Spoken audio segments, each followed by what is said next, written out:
It's working. Yay. Hello. Somehow I felt really cool to talk about boundaries. This is a topic that keeps coming up, right? For myself, for my clients, friends, and especially around this time of the year, right? Not everyone is celebrating Christmas. Different cultural, different religious, whatever, right? Some people just don't feel comfortable. Then there's all these family situations, let's call it that, that we don't really want to be part of, or try to avoid certain people that have some really heavy energies or are quite toxic, or that really trigger something within us, right? That make us suffer, or that make us feel really uncomfortable to be around them, right? It might not even be just that. Some people really have a presence that when the minute you see them, you don't even know why. They didn't even say anything, right? But there's that uncomfortableness, I don't know, for like a better word, right? You know, there's something happening in your body, and there's this, like, it's a flag, right? Intuitively, you know. And I think sometimes for people who had a lot of trauma, and I'm guessing you had, a lot of people who watching my videos had a lot of trauma, have PTSD, that I think when we're having lots of trauma in childhood, we almost have a very, I don't know, maybe a stronger or more developed sense of people's energies, right? We can feel there's something up there. It flags our nervous system. And sometimes it is false alarms, right? Our amygdala, it exaggerates at times, making it appear more dangerous than what it really is, and gives us a full body reaction, right? And we forget that we're in an adult body and the door is open. We can walk out at any point in time, right? This is what I keep reminding my clients and myself too, right? At any point in time, can I get up and walk out, right? So, but boundaries, I think the reason I really wanted to talk about boundaries today is because I've done some reflections and in this year, you know, that had big changes in the way I live, the way I used to have very structured routines to help me manage my PTSD. And this year I switched it all up. I let a lot of that go.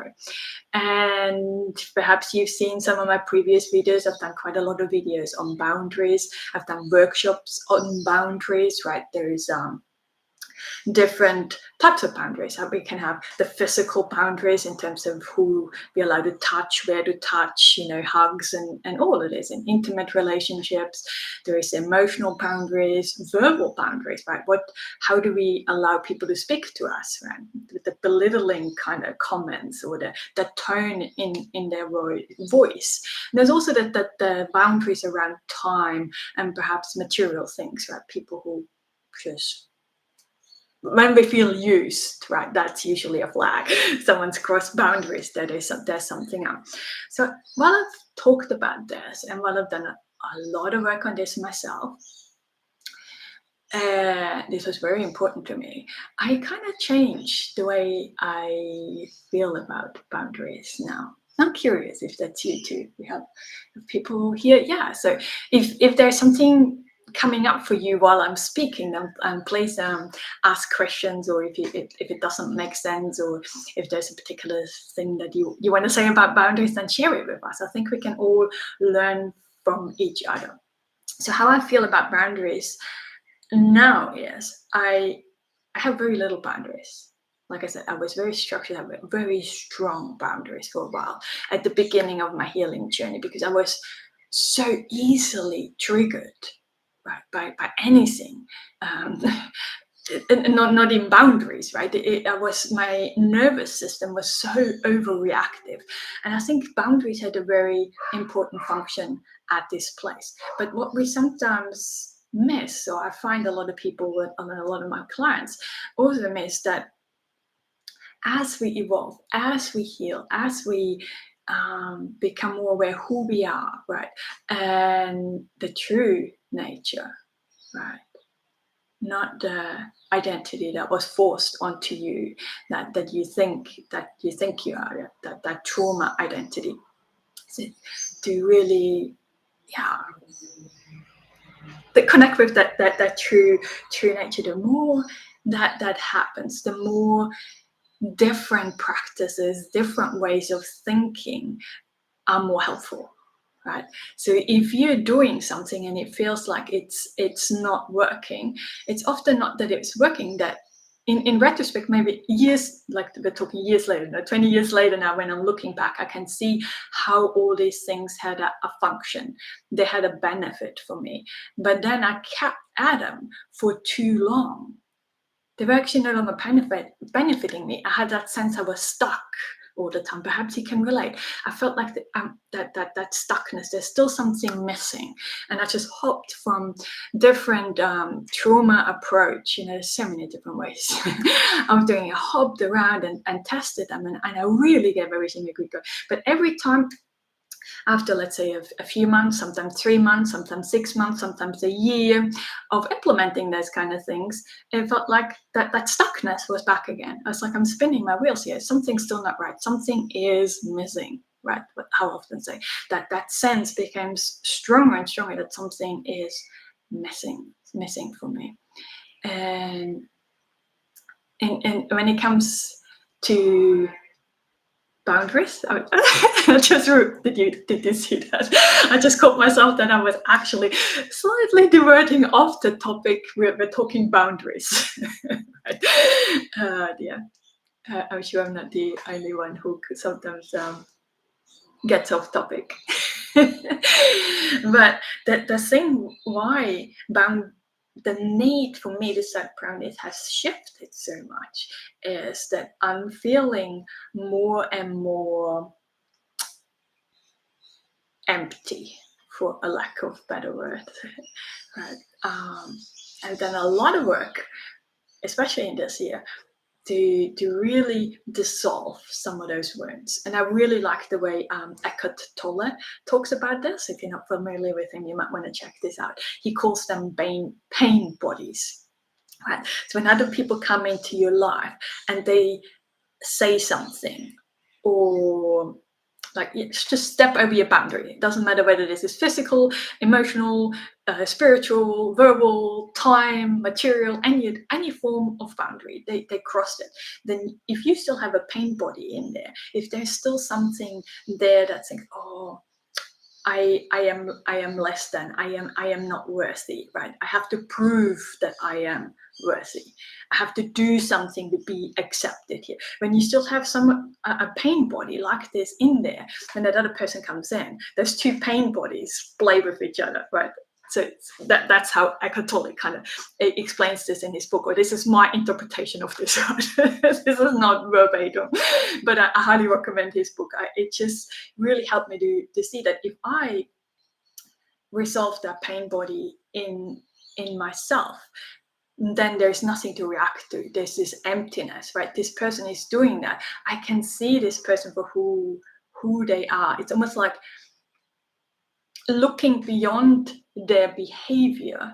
You're looking through that, behind that, and you still see that there is a heart, there is a soul, right? There's something there. Obviously, they're struggling right now. That's a reaction that they're having. And I am not taking that on board, right? It's not sticking on me. It's not about me, right? So, yeah, I hope that makes sense. Hi, Caroline. I now recognize the red flags. Recently, also, I recognized red flags that became a pattern of behavior with this person. I still wanted to make excuses that it was just me, or that it was just this personality. Long story short, I was blindsided and shocked when the hammer finally came down. It seems so deliberate. Yes, right. When we notice the flags, then we know, oh, there's still a pain body there within me, right? And I think, in a sense of that, you still wanted to make excuses. That's really feeling, oh, why? Right. That. What is underneath there? What are we trying to protect? Or what is underneath in what it is? Behavior. It's a pattern. Yes, it is a pattern. Once we recognize that there is a pattern, then we can,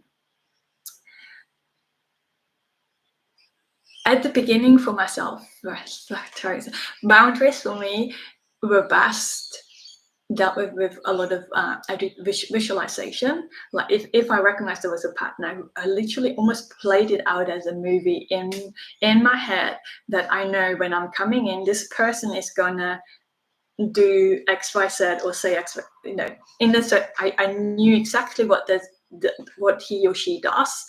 But in my visualization, I practiced for myself that I enter the room and I realize, you know, whatever it is for you in your body. For me, it was always like tingling kind of sensations that started kind of in my lower body and coming up to my chest kind of thing, right? They're kind of weird, uncomfortable sensations that are almost feared, right? And because I feared those sensations, I thought there's something wrong. I had the fear about fear, and the fear spiraled, right? I got panicky, if that makes sense. And my mind froze up and I no longer knew what to say. So in my visualization, I go in and I connect with that feeling, or here's that feeling, and I practice to ground myself in this moment, right? To allow that sensation to be there. Oh, yes, I'm feeling uncomfortable. My amygdala is triggering an alarm, right? To really alter how I respond, what I would say, how I would hold myself, right? Because that's the beauty in visualization. You can really analyze. Oh, when I enter a room and I know this person is there, there's usually already a tenseness about the body, or even a hiding kind of, I almost want to be invisible entering it. I don't know if you ever had that sense. You're going in and you hope no one notices that you walked in, right?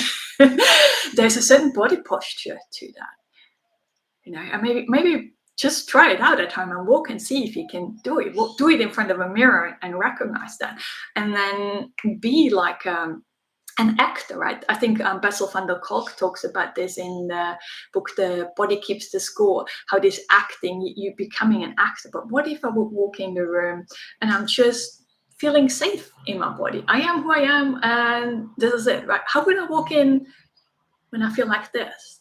And there's a completely different body posture with that. So I did a lot of this kind of exercises at the beginning to play around at home. I couldn't even do that in my therapist office, right? Just to be very honest. This was things that I did practice at home by myself. I did a lot of my deep healing work by myself, right? I get so many people contact me saying, oh, I can't afford a therapist, and I can't find the right therapist that's qualified enough and things like that. And it's like, yeah, I always had a therapist, but at the same time, most of the real changes, the real work, I did at home by myself. Right? I was really committed with that. Just keeping that in mind. This was a family member. Yes, yeah. Family members that they're deep patterns, right? They're so automatic that we don't even notice them anymore, right? The mind can just hear that person's car arrive, and you might not even be fully aware, but your nervous system's so tuned into that sound that it's already triggered an alarm within you, and you don't even know why. You know, the person hasn't even arrived yet. That's how deeply ingrained some of those things can be, right? If that is years and decades of this kind of behavior, of this kind of exposure. And I think this is for situations like this, there's a lot of practice away from that, right? And not with the person. In other settings, right, where it's more, I don't know, whether you have hobbies or like we had support groups, you can play a little bit more with that, right? Especially if it's a support group like for people who had traumas, or for people who have difficulty with boundaries, because you can practice that. You're all there together, right? If there's a few of you coming together and it's like, oh, let's practice that. and you actually stating, hey, I don't feel comfortable with a hug, and see what happens in the room, right? Because internally, sometimes if that is a trigger for you, internally you might crumble apart, right? Just saying this out loud. But then because you have with supportive people that they acknowledge that, oh, okay, that's okay, I'm fine, right? And realizing nothing bad is going to happen, right? This is my amygdala is having a false alarm and manually telling yourself, okay, this felt scary, but I'm empowering myself here. I'm in an adult body right now. I'm not feeling comfortable. This does not mean that I'm not worthy. This does not mean that I don't belong. This does not mean I'm a burden or whatever, right? Our mind comes up with. It's just, it's okay to state that. Right now, I don't feel comfortable with that. That's okay, right? To explore that. So maybe have a friend, or, because I know if you don't have a therapist or a coach or a mentor or someone to work with, so things like that you can really do with your friend, right? To really empower yourself is, how badly do you want to stop having this, or this being a trigger in your life? Really sit down. It's like, I'm done with that. I'm sick and tired of being triggered by this person like this.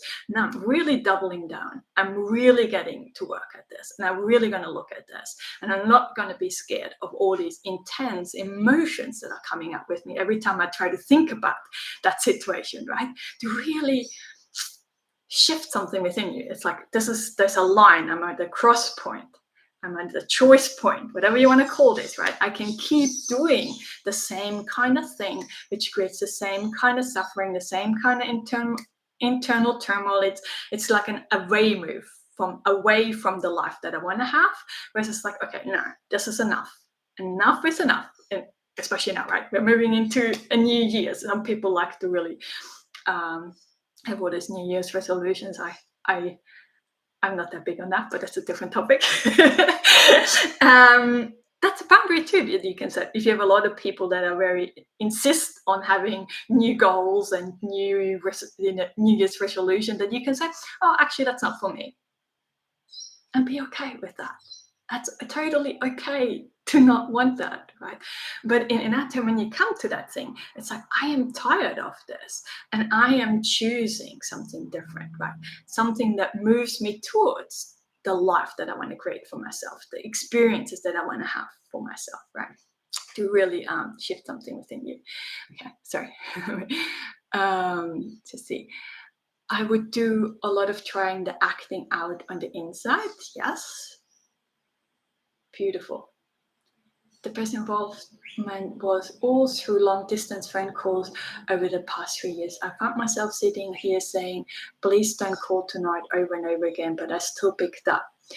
The phone is a hard lesson learned. Thank you. I need to hear that again. I like that. Sometimes we really need to hear it from someone else, right? It's like you need that mirror, someone to give you this. That's not like a jolt for me. It's like, for me, it always felt like a bit of a jolt. That I'm energized now. Okay, I got it. I'm doing this now, right? But phones out that it's interesting, isn't it? How we feel compelled, or how we feel like I have to answer that call. And I've heard that from so many people, right? That they pick up the phone call even knowing that person's completely draining their energy, right? Doesn't have to be abusive. Sometimes people do that. They call up and all they do is whinge and complain and nothing's ever right. And they're going on a monologue for however long, and they never check in, how are you? Right? Is there anything that I can do for you? Right? It's very one-sided with some people, right? And to really have boundaries or create boundaries around that is tricky, right? But it's doable. It is doable to stand up to this and realize that while this will trigger some reaction in the other person, when you say, hey, when they're calling up here, I only got 2 minutes, right?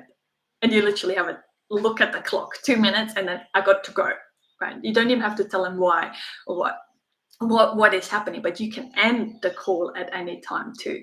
So this will create a reaction, because now you there is some fuel there for their pain body within them. It's like, okay, what's going on there, right? I'm used to just being able to do my usual pattern, right? They're so used to their pattern, they want to continue their pattern no matter what. But you had enough. And what I had to learn is, just because I had enough of the pattern, I cannot change them. I need to accept and allow them to keep doing that pattern. But I'm no longer jumping on with them, right? I'm standing back, I'm watching it, I see you, I have compassion for you, I see how much you're struggling, because someone who is on that pattern, if you can look beyond, you can see they're struggling. You can see that deep down they actually do not feel worthy. Even if they're really demeaning or toxic and it feels so destructive and deliberate, a person who does that, they can't feel content within themselves. They can't be filled with love, because it just doesn't fit, right? So you can, if you can connect with their struggle and their suffering, and don't take it personal, right? Realize that this is about them. They're struggling so much that the only way they know to cope with their own internal suffering is by vomiting it out and getting it on you, and getting that reaction, and that fuels the whole.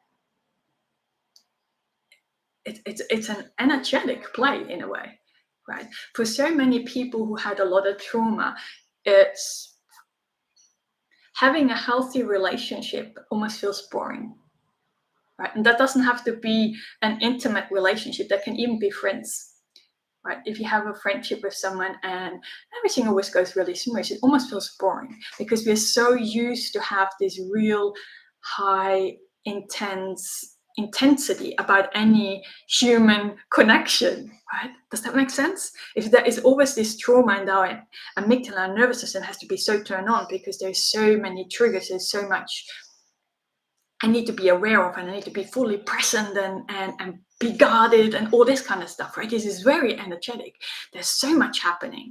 Well, on the flip side, if that is not there, when it actually feels loving, when it would actually feel like this person is accepting and welcoming me into their space, and I do not need boundaries in that sense, right? With that person, it's just generally a respectful situation. It does feel boring at times, right? To some people, not everyone, right? But to notice that we think, this doesn't feel right, and to realize, this is because my nervous system is just so used to this other drama pattern, right, of relationships and connections with other human beings, to realize this is actually not necessary. A connection can be very low energy need, right? And I go home and I don't feel depleted or wiped out or so worked up that I can't even do what I was meant to do, right? Kind of thing. To do that. Let me check the comments. You're amazing. So right. I actually felt a sense of relief when the call stopped. Yes. That's a good sign, isn't it? That relief, the trust is, yeah. It doesn't mean, I feel like we don't need to cut off completely people in our life. But at the same time, we want to be very mindful. Who do we spend the most time with? the ones that use up all our energy, or make us irritated, or get us into a state where we just keep ruminating about that conversation with that person, or something that is more light, more playful, more loving, more respectful, right? But when you still have that core identity about yourself, that I am not worthy, I am not lovable, I need to do something, I need to work to become a good friend, right? I need to do something about me to have healthy relationship. When this is still at the core, And then we need to do some, I don't know, I don't even like to use the word work anymore, and I don't know another word because it always I talk about I did so much healing work, right? It's like I'd like to have a different word for it, but I don't know anything just yet. But to solve some of these core identity structures, right? So a lot of what I do in my one-on-one work to to dissolve it.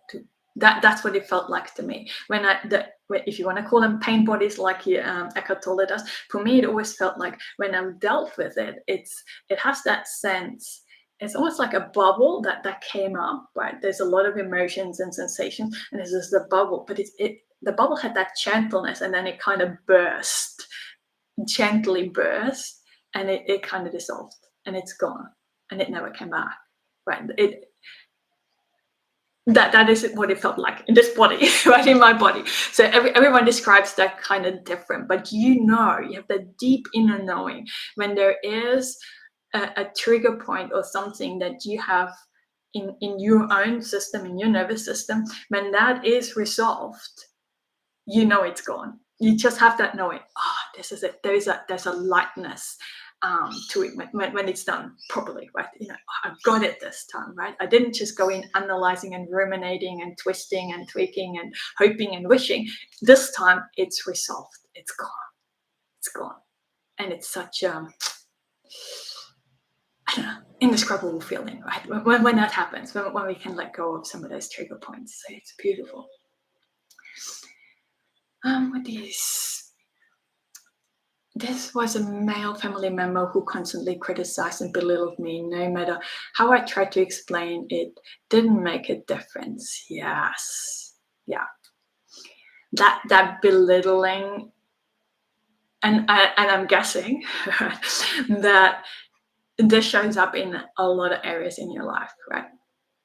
Even at work, the smallest little hint of feeling like the supervisor feels like I didn't do a good enough job will create a reaction within you, right? In the smallest hint of something like this, right? When we don't resolve this kind of patterns, they're so common.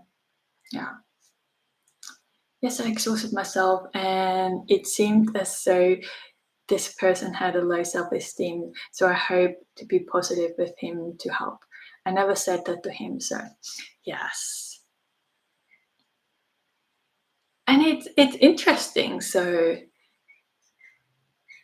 some people are quite receptive. I think as we become more grounded within ourselves and we work on ourselves and we shift, when we point things out to them, it will be different. It will no longer be a reaction that fires back to them. If we say something within compassion, we can, hey, I can see life's really difficult for you right now, right? Or something, you've got a lot going on in your life. I get it, right? Even though they said something really hurtful to you in that moment, but you it's not flipping it on them, but you just connect. I can see in you're struggling. That there's a lot going on. You have a lot on your plate, whatever it is, right? I don't know the situation of the person, but when we can point it out that I can see you're suffering, sometimes something shifts within them. And they don't actually ever come back. Often that silences them a little bit too.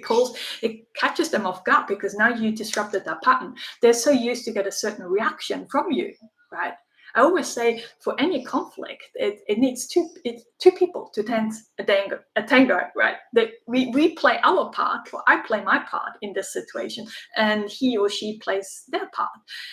And if I interrupt that, then it affects both of us in that way. To be mindful of this. But that was something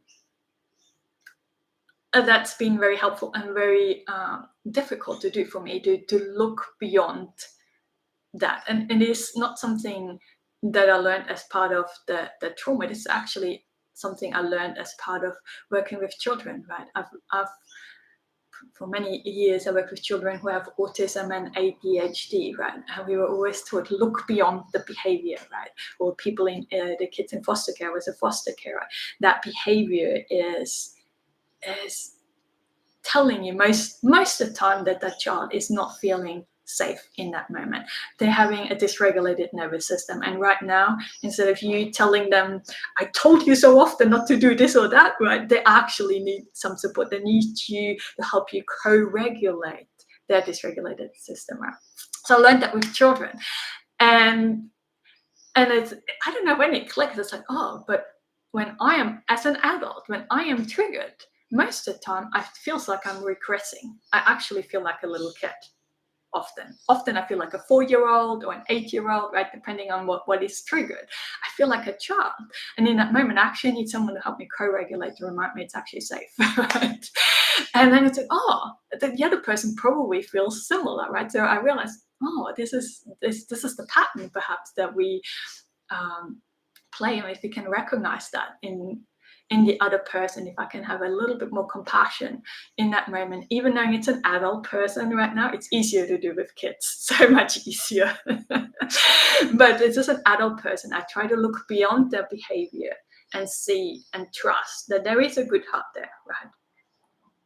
There's a good heart there. We're all created equal in that sense. And whether you believe in a God or universe or the divine or whatever is out there, I believe there's something bigger than all of us. Right? This is pure love, and that love is always there. And we were created from that love, each one of us. So we all have it in there. But depending on how much trauma, whatever has been happening, your conditioning growing up in childhood, this might be very guarded and very closed off for some people, right? And the more toxic and the more destructive and some certain people's behavior is, the more guarded their heart is, right? It's their coping mechanism. Do you see that? They can really not let anyone get close. They're so protected that by them lashing out on you, that helps them keep you at distance. You see? And we do the same too, right? I can be very abrupt and rude at times. And, or I used to more than now, so, but the reason that was, when you really look at it, why was I so rude?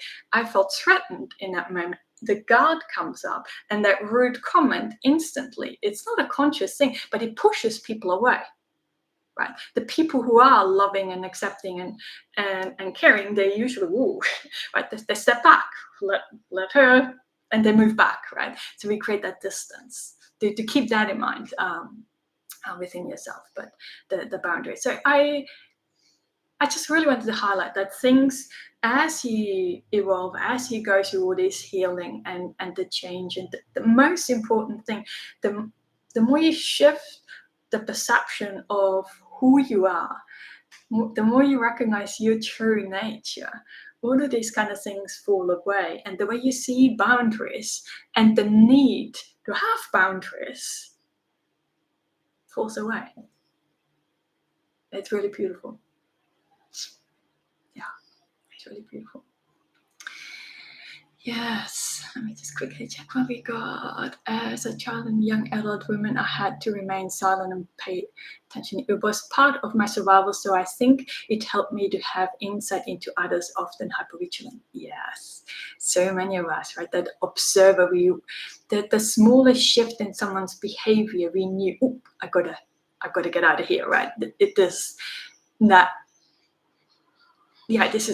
a skill that we had to learn, right? It was a survival skill, but that we had to develop, yes. And it's often in the silent play, it looks like you're playing, but at the same time you were very in tune or in cute what is happening in the room, right? As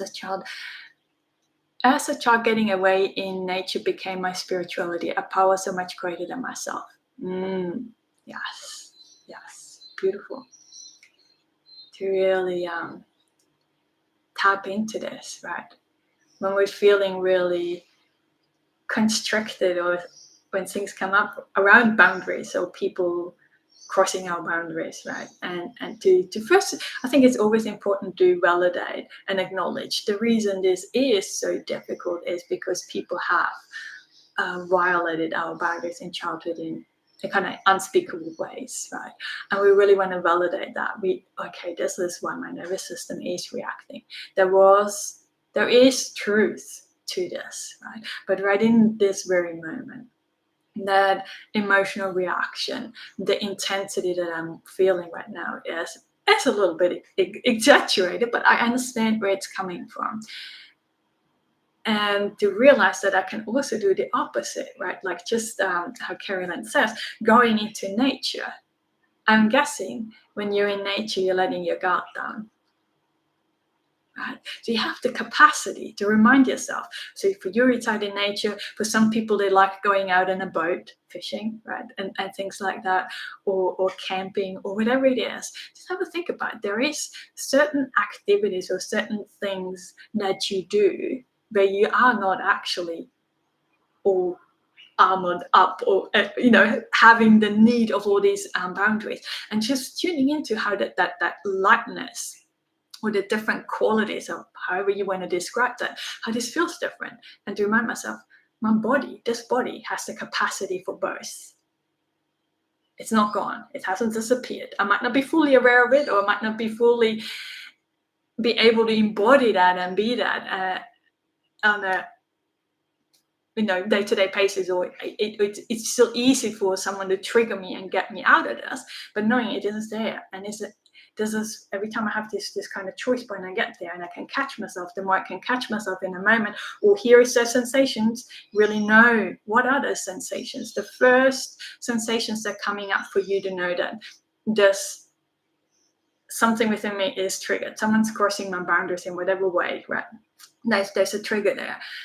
That very first subtle shift within you, whatever it's different for everyone, but you really want to tune in. What is it for you? And the earlier you can catch it, the more you have the choice to not react or be pulled into this whole trauma play again, this pattern unfolding again. And it's like, no, not today. And whether this means that you actually just have to hang up, sorry, got to go, boom, hang up.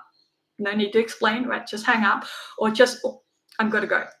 And you just walk out the door, right? Sometimes it is that. But the more you heal and the less that trigger is there, the more you can just let that be. There's nothing to, it's almost like there's nothing to stick in your body. Like there's this reactive behavior from that person, but it feels like it just goes through my body now. That's why I said at the beginning, my body feels in a sense so empty. There isn't so many sticky points for this. Perhaps not so many pain bodies there. Right. Beautiful. Beautiful. Thank you. Thank you for being such an active participant, Carolyn. I really enjoy having those conversations here, and I was saying I'm going to be more consistent, and then it hasn't happened. And I know going in next week I will have like a silent retreat, I'm a participant, I'm not running it. So I've never done anything like this, and it's kind of almost the complete opposite to what I have been doing this year. Like leading up in the past, I had a very structured routines and things in place every day. And this year I wanted to explore, what is it like if I let them all go? Do I actually really need them? Is it actually necessary to have them in place? Because after a while, you're so conditioned to think, oh, I have this mental health diagnosis and X, Y, Z, and I have all these issues. And this is what I need to do in my life to manage all this kind of stuff, right? But every now and then we need to check back in, do I actually really need that? Is it really necessary? So I took all this away, so I've done meditations every morning for, 7 years or longer. And the last, for most part of this year, I didn't. Right? I meditated when I felt like it. I felt the urge at random times. And so now going into a structured retreat like this, it is very different. I'm kind of excited. I don't know what's coming out of it, but you'll find out in the new year. I will share with you guys for sure what all this is. But yeah, I'm wishing you all a wonderful week, and I don't know, maybe I'll pop on early next week. I'm still in a not so structured, so just it just came up. It felt like I needed to talk about boundaries, so I came on. Or sometimes I get questions from you guys, and I feel called to address them and talk to them sooner. So I might still do another video before, but yeah. Anyway, I wanted to just share that. I hope you find that useful in trusting in yourself, right? To that gut feeling, this is not right, this is not okay with me right now, and to voice that, right? To really remind yourself, this doesn't make me a bad person, this doesn't make me wrong, weak, or whatever, right? All sorts of weird inner dialogues going on about that, to just become really aware about what is going on, right? So thank you guys. And I did want to mention, I do have one-on-one sessions again, and I have a new program starting in the new year if anyone's interested and wants to apply. And yeah, there will be some changes in the new year. I'm super excited. But anyway, I'm leaving you with that. See you guys soon. Bye.